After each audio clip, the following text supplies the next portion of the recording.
Le peuple français est le peuple le plus généreux au monde. Ça, c'est pas compliqué.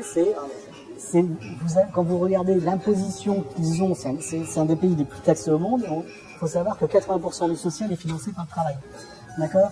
Quand vous regardez ce qu'ils donnent au niveau des associations, en plus de leur prélèvement salarial. C'est déjà le prélèvement salarial, c'est énorme en France, hein, pour financer du social. On en est à 1,5 milliard d'euros d'hébergement d'urgence. On ne parle même pas d'hébergement de réinsertion sociale, et ainsi de suite.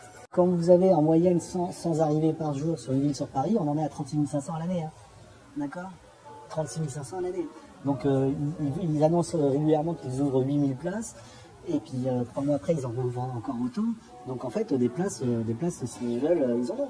Mais quand vous prenez quelqu'un qui vit à la rue, et quand une personne qui vit à la rue sciemment, elle fait le choix de vivre dans la rue, elle ne veut pas avoir de cadre de fonctionnement. C'est-à-dire qu'elle veut pouvoir manger quand elle veut, pouvoir s'alcooliser si elle veut, et les mettre dans des centres en leur disant tu peux manger entre 19h et 20h30, sortir de la rue en étant libre de beaucoup de choses et aller dans un centre où vous êtes dans une chambre avec un mec, quelqu'un à 1m50 de vous que vous ne connaissez pas, c'est très violent, quoi. Le mec il peut ronfler, il peut péter, il peut appeler le bled à 2h du matin. Et si on devait avoir un peu de bon sens et qu'on devait aider des gens, je ne vais pas dire qu'ils méritent, mais qui sont carrément oubliés, ce sont des personnes âgées dans les campagnes, dans les immeubles. Vous avez des personnes âgées à l'heure, pendant 2 mois, personne ne s'en rend compte, quoi.